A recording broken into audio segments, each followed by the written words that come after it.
Version 6 of Visual Basic is a powerful programming environment that allows users to create almost any type of program for any purpose. Its graphical design interface allows us to create programs with a high-quality professional look using very little program code. We've made a full installation of Visual Basic 6. Since Visual Basic runs in the Windows 95, 98, and NT environments, we assume you are familiar with the fundamentals of Windows. If you need to review, please refer to our series on Windows tutorials. Let's start by looking at the Visual Basic programming environment. At the Windows 98 desktop, we click Start, then Programs. From the list of programs, we click Microsoft Visual Basic 6.0 and see the flyout menu appear. Visual Basic 6 comes with a couple of add-on tools that run separately from the actual programming environment. The first of these two tools is the API Text Viewer. The API Text Viewer is used to view Win32 API constants, declares, and types. Selected items can then be copied from the API Viewer to Visual Basic applications or to the Windows clipboard. The other tool, the Package and Deployment Wizard, will help us create cabinet files for our applications. A cabinet file is a single file with the extension .cab that stores compressed files in a library. Cabinet files are used to organize installation files that are copied to the user's system. The Package and Deployment Wizard will then group the files into a package that contains all of the information needed for installation and delivery of those packages to the end users. We'll click the Visual Basic 6.0 icon to open the program and are presented with a new project dialog. Visual Basic 6 allows us to pick from a variety of different types of projects when we open the program. Most of these projects will reflect this version's enhanced Internet functionality. Users can choose from ActiveX executable files, DLLs, or controls as the predefined project type for developing applications to run over the Internet.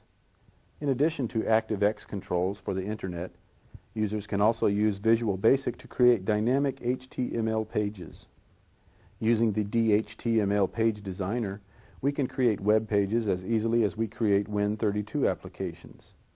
We can then use the Visual Basic development environment to modify the properties, methods, and events behind any HTML element on the page. Also here is the VB Application Wizard to assist novice users in constructing a skeleton program to build from. Let's select the Existing tab. We see a list of subfolders within the Visual Basic folder. This is where projects in progress can be stored and called up for quick access. The Recent tab keeps track of the latest projects we have been working on. We'll click the New tab, accept the default file type of standard exe, and click Open to enter the program.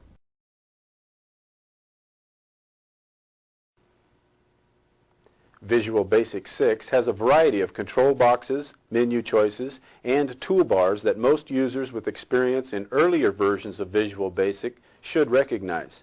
However, to new users, this crowd of controls can be somewhat confusing. Let's examine the Visual Basic programming environment and find out what these tools are used for.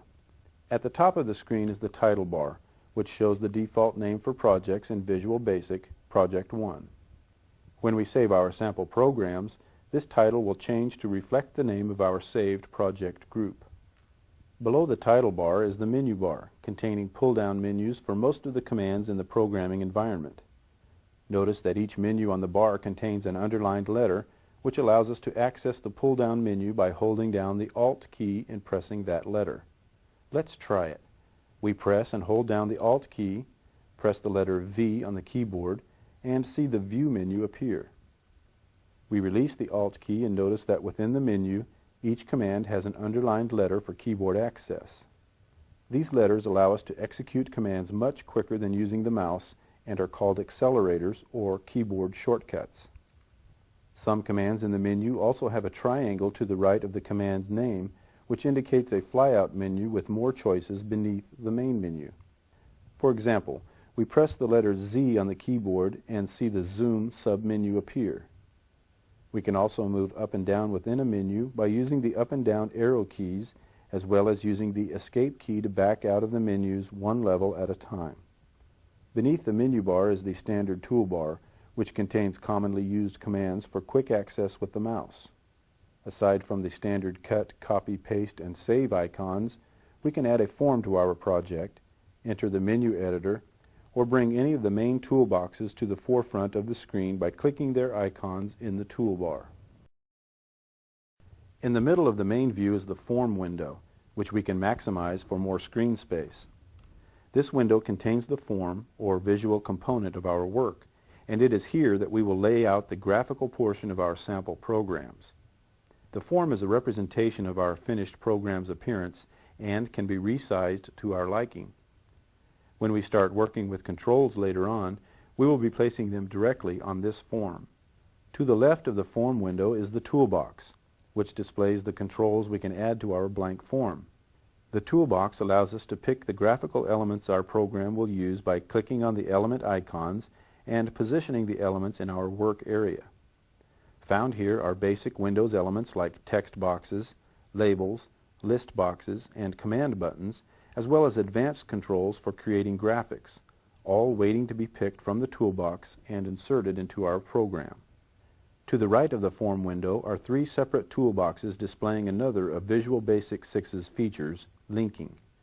In recent versions of Visual Basic, toolboxes and toolbars can link together to form single control boxes to save screen space. More and more integrated programming environments are using visual aids to help programmers navigate within their surroundings. Old-style text list boxes and tree structures are being replaced by icons and graphical replicas of our screen and its components. Microsoft has taken this trend seriously in Visual Basic 6 by offering graphical layouts of the project in several of its default toolboxes. Let's examine a few of these now. At the top of the screen is the Project Explorer, which displays a hierarchical list of the items contained in a project. This box is like a flowchart, keeping the different parts of our project separated, and because each part is displayed as an icon, we can easily switch between each part by clicking its icon. In this box, we only see Form 1 listed in the Project 1 project because we have not added any controls to our form, but later this box will be full of icons, representing our program controls. At the bottom of the screen is another part of version 6's integrated programming environment, the Form Layout window. This window allows users to place their forms on the screen in the position they will appear when the programs are run, without having to run the program to find out where a form first appears. This visual placement method is easier than having to specify the X and Y coordinate position of the upper left corner of their forms in pixels, as with early versions of Visual Basic, because they can visually place the form on the screen. Since we will not be working with multiple forms, we'll click the Close button to close it and free some desktop space. The extra screen space we just gained gives us a much better look at one of the most important toolboxes in Visual Basic 6, the Properties box. The Properties box allows us to regulate the aspects of each control we add to our program. The Properties box is divided into two sections, the property name and the property value. The property name lists all of the properties that can be associated with the currently selected item. For example, a command button can have properties for appearance, caption, and enabled, among others. In addition, the property name list can be viewed in two different ways, alphabetic or categorized. Alphabetic, as the name implies, lists the properties alphabetically. Categorized lists the properties based on categories such as appearance, how the object will appear to the user, or behavior, how the object acts in the application. The other section, the property value section, is simply used to set the values of its associated property. Some properties are limited to a fixed number of values. For example, a command button's appearance property can be assigned one of two values, 3D or flat. Other properties can have values that depend on the designer's wishes, such as the caption property, which can be assigned any string we choose. Visual Basic 6's menu contains a variety of commands and functions that make using its integrated programming environment quick and easy. Let's learn some of the more useful commands and where they are located in the menus. We'll start by clicking the File menu. When saving Visual Basic projects, there are two types of files to consider: the form file and the project file. The form contains the visual portion of our program, as well as the code itself, while the project contains identification and path references to the form, as well as any components and add-ons in the program. To save a project, we will start by clicking the Save Form 1 As command, and notice the Save File As box appears. We type Chapter 1 and click Save to save our form in the Visual Basic 6 folder. Now that the form has been saved, we save the project by clicking the File menu, choosing the Save Project As command. In the Save Project As box, we type Chapter 1 and click Save. In a project with multiple forms, it's not a good idea to give the project and form the same name, but when a project has only one form, it's a good habit to get into for easy recognition. Another of Visual Basic 6's features is its support for the multiple document interface, which means we can add more than one project to our project group. We'll do this by clicking File from the menu, choosing Add Project, and the Add Project box appears.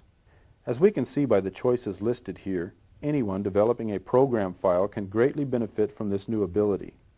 This greater level of organization allows programmers to keep the executable file, all dependent files such as custom controls and DLL files in the same project. We click Open to accept the default project type of standard EXE and are returned to the Form window. By looking at the Project Group dialog, we can see that we are still in Group 1, but now Group 1 contains two forms, one named Chapter 1, which we saved a moment ago, and the default name of Form 1 for the project we just added to this group. We click the minus sign beside both forms folders to close them and see the icons for both projects in this group, Projects 1 and 2. We can remove a project easily enough by clicking File from the menu and choosing Remove Project. Notice that the Project Group window now displays only Project 1 for Group 1, showing that our group only contains one project. We click File from the menu and notice the Make Chapter 1 EXE command. This command allows us to create standalone executable files that run outside of Visual Basic. We'll move our cursor over the View menu and see that most of the toolboxes currently on screen can also be brought to the front from commands within this menu. One of the most useful choices is the Immediate window, which displays results from debug statements in our program. We'll click this command now, and the Immediate window appears at the bottom of the screen, linked to the Properties window. As we can see, clicking a window or toolbars command in the View menu brings that graphical element up in its default linked position on screen. Having this window open does, however, take up screen space, so we'll click its Close button to remove it from view. We click Run from the menu and see the Start command. This command runs our program. Notice the keyboard shortcut for Start is F5. For the remainder of this course, we will use the F5 keystroke to run our sample applications for both speed and simplicity. Like any large program, Visual Basic can be customized to fit the user's needs by either trimming down features that will not be used, expanding ones that will save time, or making frequently needed toolboxes visible. Let's make a few changes to the Visual Basic environment ourselves. We move to the Tools menu, choose Options, and are presented with Visual Basic 6's Options screen. This screen is separated into sections for the different types of options. One of the most important options for new programmers to use is the Require Variable Declaration feature. This feature forces users to declare variable names before they can be used within individual modules. We will learn more about this feature later, but for now, let's cover a few more options. We see a variety of quick tip information options that are turned on by default. Auto List Members, Auto Quick Info, and Auto Data Tips all give us information within the code window to help finish programming statements we may not know the proper syntax for. We click the Editor Format tab and see many options for how different types of text are displayed when coding. Clicking on a listing in the Code Colors box shows us a sample of the type of text we will see when coding in the sample box. For example, we click Selection Text in the list and see the text in the sample box shows the normal Windows highlighting. Syntax error text shows as red to help us see our mistakes, while comment code is green to help us remember those lines that are notes to the programmer and are ignored by Visual Basic. Any of these colors and/or styles is customizable by using the color down arrows in the foreground and background fields. We can also change the size of text, though this is usually more of a distraction than a help for most users. We click the General tab and more options appear. The Form Grid Settings allows us to control the dotted grid that sits on our forms. Every time we place a control on the form, its position is controlled by the grid spacing when the Align Controls to Grid checkbox is enabled. We also have the ability to control the complexity of the grid in this box. Clicking the Docking tab shows us which toolboxes are docked or floating by default, while the Environment tab controls settings about Visual Basic's options at startup. Most new users can click the Create Default Project Radio button here, as we do, to avoid the project type prompt at startup. In the Advanced tab, we click the SDI Development Environment checkbox, since we will only be working with single projects within the project group in this course. Then we click OK and answer OK to the prompt reminding us to restart Visual Basic to see the changes take effect. Toolbox positions are saved when you exit Visual Basic, so arrange the toolboxes how you want them to appear, then exit. When you return to Visual Basic, it will have remembered which toolboxes to open and where to place them on the screen. We choose Exit from the File menu and see the Save Changes in these files box appear. Even though we saved these files at the start of the chapter, Visual Basic automatically keeps track of changes made in the form, project, and group and prompts us to save each one. We click No in the Save Group As box and are returned to the Windows desktop. We again click the Start button, move to Programs, move to Microsoft Visual Basic 6, then click the Visual Basic 6.0 icon, and the program loads. Notice we are not prompted for the type of project we wish to create, and that Visual Basic starts a default project called Project 1 for us. You may also note a slightly different appearance to the development environment. It now appears as if all of the windows are floating on an open desktop, and actually they are. This change resulted from our choice to use the SDI development environment on the Advanced tab of the Options dialog. This configuration provides us with a little more room when designing our applications, as well as the ability to view the forms we are designing in their true, fully maximized state. Let's review what we covered in this chapter. We started by observing the different starting file types, learned about the menu and toolbar, and added another project to our project group. We explored the names and uses of each of the visible elements of the Visual Basic programming environment and saved our project group. Finally, we looked at a few menu commands and changed some of the default options in the Visual Basic integrated programming environment.